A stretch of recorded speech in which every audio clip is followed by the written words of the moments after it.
courant qu'aux Nations Unies, ça n'arrête pas de condamner Eretz Israël jour et nuit. Il y a plus de condamnation pour Eretz Israël que tous les pays du monde ensemble. Et continuellement, l'ambassadeur ou le délégué d'Eretz Israël aux Nations Unies doit continuellement débattre et répondre à toutes les accusations. Alors, je voudrais partager avec vous apparemment une discussion, une riposte de la part du représentant d'Eretz Israël aux États-Unis, aux Nations Unies. Mais avant que je vous partage avec vous, disons d'abord merci à Kadosh Baruch pour le fait qu'il nous protège de toutes ces nations. Mizmor le seuil de Rina de Nicolas il de sa de Besimcho. Boy le fana benana do ka de le mu sa ne bla nafna me tamarisay. Boy show be sed khatsoy se bisi le hoy de le bach shmoy. Ki toy va de noy le lam khas de ya do vader emunasoy. Donnons un peu de tzedaka. Et la tzedaka, c'est notre puissance.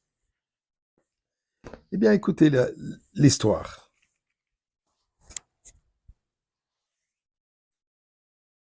Israël ne vous appartient pas. Faut que vous rendez les territoires aux Palestiniens. Discussion continue.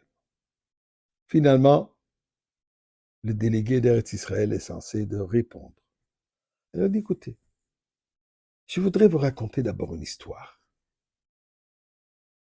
Vous savez, vous avez lu dans la Bible l'histoire comme Moïse, il est venu en Égypte. Dieu l'a envoyé en Égypte pour délivrer le peuple juif de l'esclavage égyptien. En arrivant en Égypte, il a déjà 80 ans, avec son frère qui a 83. Il arrive en Égypte, il arrive au Nil. Il est devenu nostalgique. Il y a 80 ans, il a été sauvé dans cette eau. Quand il a été mis comme bébé dans le petit bassinet, dans l'eau, puisque Pharaon voulait tuer tous les garçons juifs nés. La fille de Pharaon qui l'a sauvé a été éduquée, élevée dans la maison de Pharaon, dans le palais de Pharaon. C'est une opportunité de me baigner dans ces eaux. Alors, il enlève ses vêtements, et il se baigne un peu. Quand il sort, il voit que ses vêtements ont disparu. Quelqu'un lui a volé les vêtements. Il regarde à droite et à gauche. Ah, c'est le Palestinien qui vient de passer ici. C'est lui qui m'a volé mes vêtements. Et écrit Palestinien, rends-moi mes vêtements.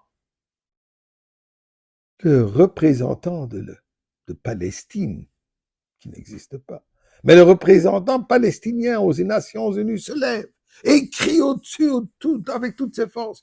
Quel mensonge! Quelle honte ce délégué israélien est là! Comment ose-t-il nous accuser d'avoir volé les vêtements de Moshe Rabbeinu? Il n'y avait même pas des Palestiniens encore à cette époque.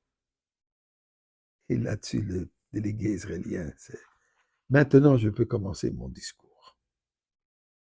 Mais on se pose la question, finalement, depuis quand ça nous appartient? À qui ça appartient? Eretz Israël. Et c'est quoi les frontières d'Eretz Israël? Bien, regardons dans le parachat de cette semaine. Parachat Lech Lecha. Le verset 18, chapitre 15, où la Torah nous dit la chose suivante. Bayom ahu karat Hashem et Avram Brit.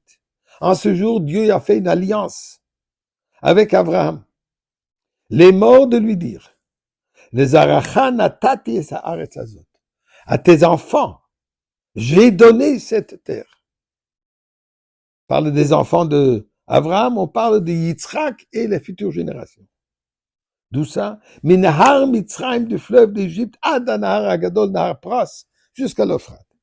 Et il dit, ceci inclut les pays de Kini, Knizi, Kadmoni, Chiti, Prizir, Faïm, Aemori, Knani, Girgashi, Yevusi. Mais là, il y a une question qui se pose. Il dit, j'ai donné. Il n'a rien donné. Il va donner. Yitzhak n'était même pas encore né. Alors, qu'est-ce que le passouk dit ici? Dieu dit, j'ai donné. Il n'a pas d'enfant encore à donner. Il devrait dire, je vais donner dans le futur. Eh bien, la réponse est la suivante. Dieu a créé le monde de quelle manière? Après un marteau? Avec une scie? Il a des outils? Non.